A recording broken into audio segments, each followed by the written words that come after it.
Assalamualaikum warahmatullahi wabarakatuh. Nama saya Hasnabila Chandra Purnama dari kelas 11 MIPA 3. Pada kesempatan ini, saya akan memberikan penjelasan mengenai materi limit.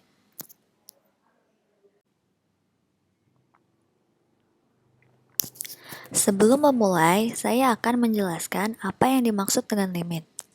Limit adalah nilai yang didekati fungsi jika variabelnya mendekati nilai tertentu. Contohnya, seperti pada gambar grafik berikut. Dari gambar tersebut, dapat kita ketahui bahwa limit f(x) dengan x mendekati a, hasilnya sama dengan L.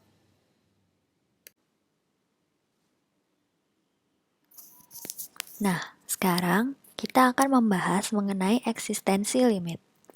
Limit akan ada jika nilai limit kiri sama dengan nilai limit kanan. Apa yang dimaksud dengan limit kiri dan kanan? Limit kiri adalah nilai yang mendekati fungsi dari sebelah kiri atau bawah.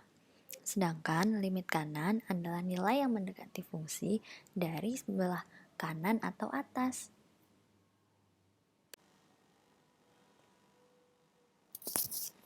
Misalnya seperti ini. Pada grafik pertama yang ada di sebelah kanan atas, dapat kita ketahui bahwa limit fungsi f(x) apabila x mendekati a, hasilnya akan sama dengan L. Karena apabila nilai x mendekati a, dari bawah, hasilnya akan selalu mendekati L. Sama halnya ketika x mendekati A dari atas, hasilnya juga akan selalu mendekati L. Sedangkan pada grafik kedua yang ada di sebelah kiri bawah, dapat kita ketahui bahwa fungsi f(x) apabila x mendekati A tidak akan ada limitnya. Karena apabila x mendekati A dari bawah, hasilnya akan selalu mendekati P. Sedangkan apabila x mendekati A dari atas, hasilnya akan selalu mendekati Q. Karena limit kiri dan kanannya berbeda, maka dari sini dapat kita simpulkan bahwa limit fungsi f(x) apabila x mendekati A tidak ada.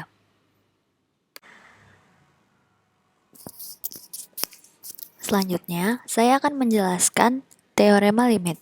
Ada 8 teorema dasar limit, yaitu sebagai berikut. Yang pertama, limit fungsi K apabila X mendekati A akan sama dengan K. K-nya berupa konstanta. Yang kedua, limit fungsi X apabila X mendekati A, hasilnya akan sama dengan A. Yang ketiga, limit K kali fungsi f(x) apabila X mendekati A, hasilnya akan sama dengan K dikali dengan limit fungsi f(x) apabila X mendekati A. Yang keempat, limit f(x) ditambah atau dikurang gx dengan X mendekati A akan sama dengan limit fungsi f(x) dengan X mendekati A ditambah atau dikurang limit gx dengan X mendekati A.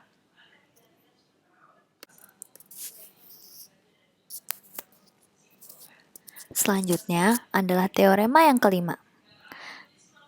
Mirip dengan yang keempat, hanya saja teorema yang kelima ini berupa operasi perkalian, yaitu limit fungsi f(x) dikali dengan gx apabila x mendekati A akan sama dengan limit fungsi f(x) apabila x mendekati A dikali dengan limit fungsi gx apabila x mendekati A. Berikutnya, teorema yang keenam, yaitu limit fungsi f(x) dibagi dengan fungsi gx apabila x mendekati A sama dengan limit fungsi f(x) apabila x mendekati A dibagi dengan limit fungsi gx apabila x mendekati A.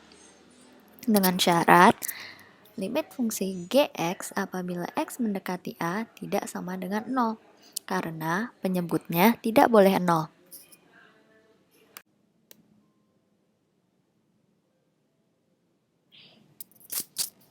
Selanjutnya adalah teorema yang ketujuh, yaitu limit fungsi f(x) pangkat n apabila X mendekati A sama dengan limit fungsi f(x) apabila X mendekati A dipangkatkan N. Syaratnya adalah N merupakan bilangan positif. Hal ini berlaku juga untuk akar, seperti pada teorema yang ke-8, yaitu limit akar pangkat N fungsi f(x) apabila X mendekati A akan sama dengan akar pangkat N limit fungsi f(x) apabila X mendekati A. Dengan syarat, limit fungsi f(x) apabila X mendekati A lebih dari 0, dan N merupakan bilangan genap.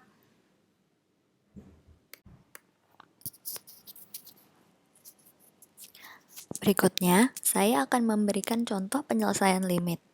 Penyelesaian limit dapat dilakukan dengan 3 cara, yaitu substitusi, pemfaktoran, dan rasionalisasi.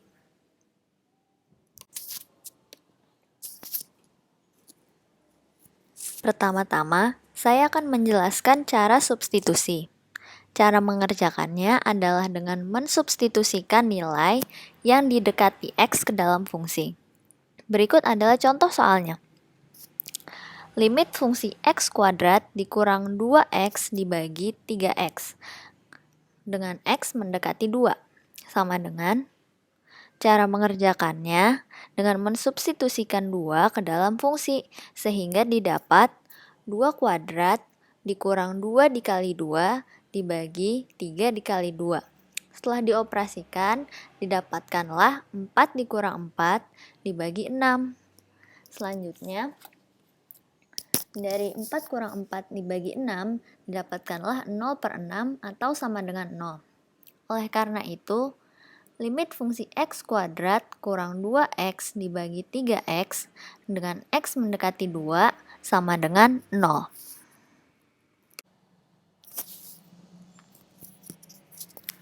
Berikutnya, saya akan menjelaskan cara pemfaktoran untuk menyelesaikan limit.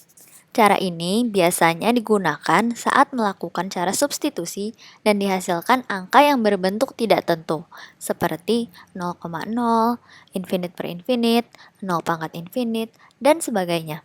Berikut adalah contoh soal yang dikerjakan dengan cara pemfaktoran. Limit fungsi X kuadrat dikurang 5X ditambah 6 dibagi X kuadrat dikurang 3X ditambah 2 apabila X mendekati 2 sama dengan, apabila kita kerjakan dengan cara substitusi akan didapatkan hasil 0/0. Oleh karena itu, kita faktorkan pembilang dan penyebutnya. Pembilang difaktorkan menjadi X min 2 dikali X min 3, sedangkan penyebutnya difaktorkan menjadi X min 1 dikali X min 2. Karena pembilang dan penyebut sama-sama memiliki X min 2, oleh karena itu X min 2 dapat dicoret, sehingga hanya menyisakan X min 3 dengan X min 1. Setelah itu, substitusikan 2 ke dalam fungsi tersebut, sehingga didapatkan 2 dikurang 3 per 2 dikurang 1. Hasilnya sama dengan min 1. Maka dari itu, limit fungsi X kuadrat dikurang 5X ditambah 6 dibagi X kuadrat dikurang 3X ditambah 2 apabila X mendekati 2 sama dengan min 1. Cara penyelesaian limit yang ketiga adalah dengan rasionalisasi atau kali sekawan. Cara ini dilakukan jika fungsinya berbentuk akar, dan setelah disubstitusi didapatkan hasil yang berbentuk tidak tentu. Contohnya adalah pada soal berikut. Limit fungsi 2 dikurang akar X ditambah 1 dibagi X dikurang 3. Apabila X mendekati 3 sama dengan, jika kita substitusikan 3 ke dalam fungsi, maka akan didapatkan hasil 0/0. Oleh karena itu, kita harus melakukannya dengan cara rasionalisasi. Di sini fungsinya kita kalikan dengan 2 ditambah akar X ditambah 1 dibagi 2 ditambah akar X ditambah 1. Setelah dirasionalisasikan, maka pembilangnya akan berubah menjadi 4 dikurang X dikurang 1. Sedangkan penyebutnya akan berubah menjadi X dikurang 3 dikali 2 ditambah akar X ditambah 1. Setelah dioperasikan, pembilangnya akan berubah menjadi 3 dikurang X. Setelah itu, 3 dikurang X bisa dicoret dengan X kurang 3 yang ada di bagian penyebutnya. Maka pembilangnya akan berubah menjadi min 1. Setelah itu, substitusikan 3 ke dalam fungsinya, maka akan diperoleh hasil min 1/4. Dari sini, dapat disimpulkan bahwa limit fungsi 2 kurang akar X ditambah 1 dibagi X kurang 3 apabila X mendekati 3 sama dengan min 1/4.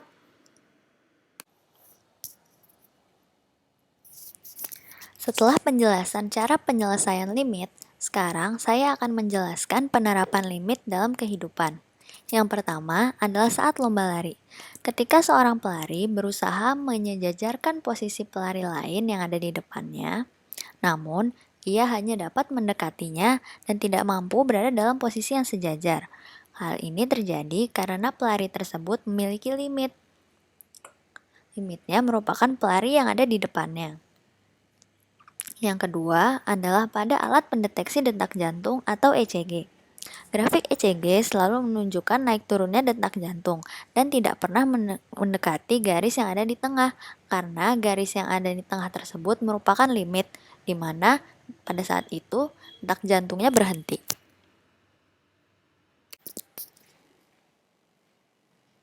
Sekian video saya kali ini. Mohon maaf apabila ada kesalahan. Semoga bermanfaat. Terima kasih. Wassalamualaikum warahmatullahi wabarakatuh.